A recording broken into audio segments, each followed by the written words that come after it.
Washington, D.C., October 1933.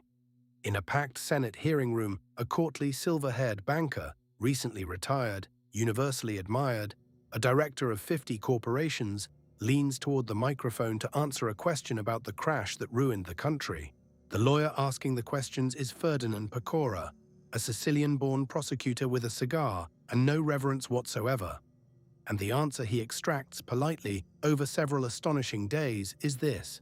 In the autumn of 1929, while the head of Chase National Bank, one of the largest banks on earth, was publicly steadying the markets and privately organizing rescue pools, he was also, through secret family corporations, betting more than 40,000 shares against his own bank. Short Chase while running Chase. He financed the bet with money borrowed from Chase. He made over $4 million as his own shareholders drowned. And then the detail that made a nation's jaw drop. Some of the corporations were registered in Canada.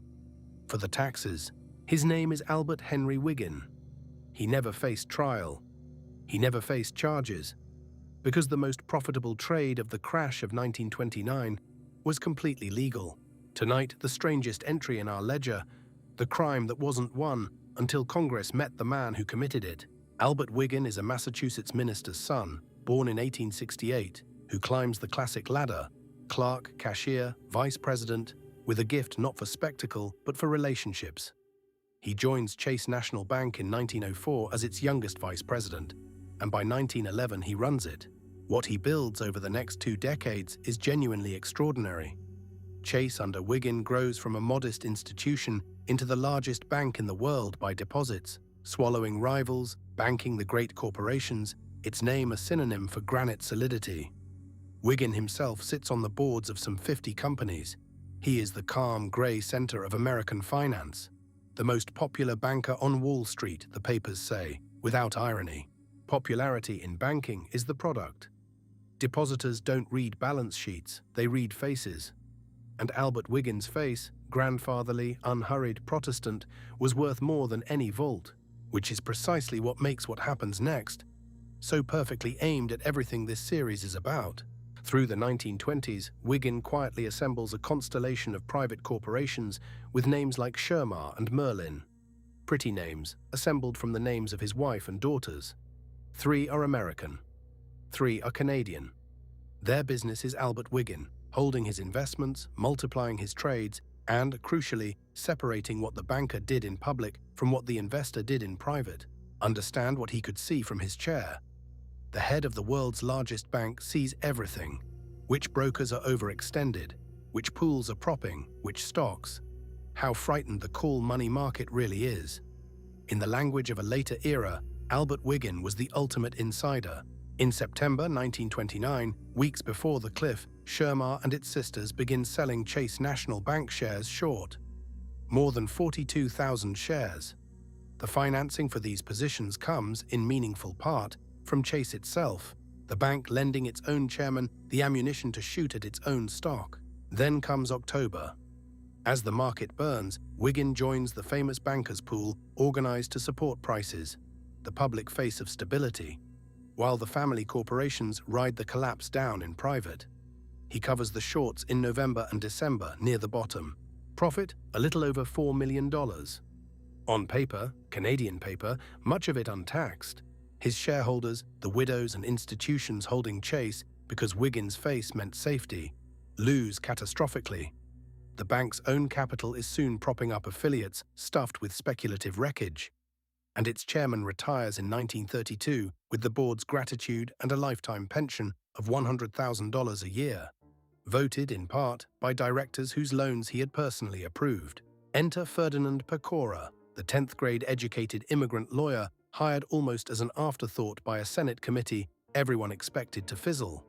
Instead, through 1933, Pecora conducts the greatest public autopsy of a financial system ever performed, and Wall Street's gods walk one by one into his little room and leave human. Wiggin is his masterpiece. Because unlike Insull's Tangle or Kruger's forgeries, the Wiggin story needs no accounting degree. The captain bet on the shipwreck using the ship's own money and sailed away rich. Every farmer in every ruined county could understand it in one sentence. The hearings make banksters a household word. And under the Klieg lights, the untouchable becomes untenable. Wiggin, never charged, never tried, renounces his $100,000 pension under public fury. Chase's new chairman publicly repudiates him. Shareholder lawsuits claw back millions from him in settlements he pays without admitting a thing, because there is nothing legally to admit.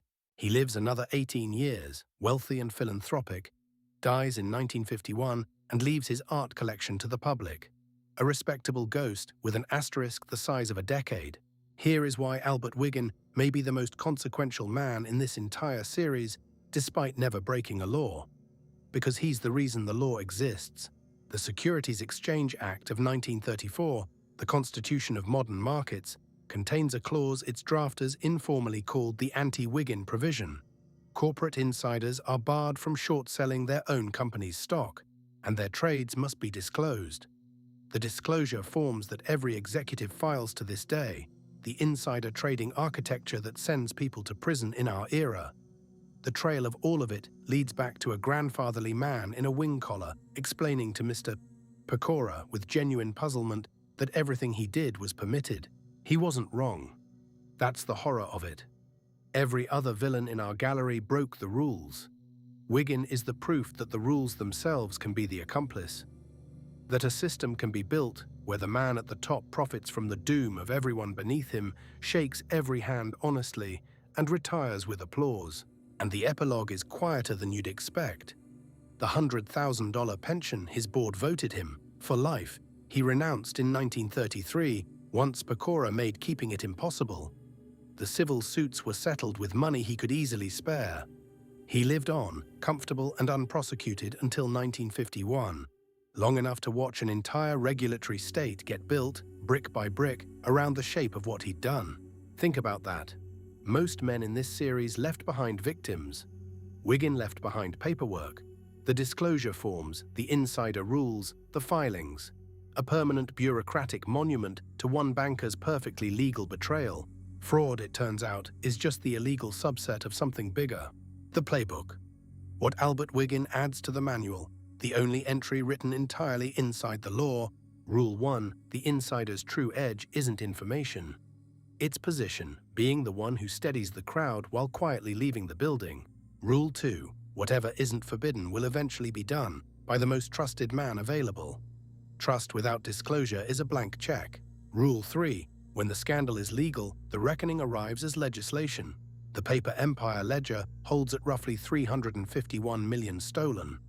Wiggin's 4 million enters the legal column, the most expensive asterisk in the book. Because money was never paper.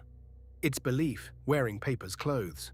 Next time on Paper Empire, the president of a great American drug company, pillar of the New York Stock Exchange, yachtsman, philanthropist, is fingerprinted after his suicide, and the prints reveal he never existed. He was a twice-convicted swindler wearing an invented man like a suit, and he ran his fraud in plain sight for 13 years. The imposter of McKesson and Robbins, next. Subscribe.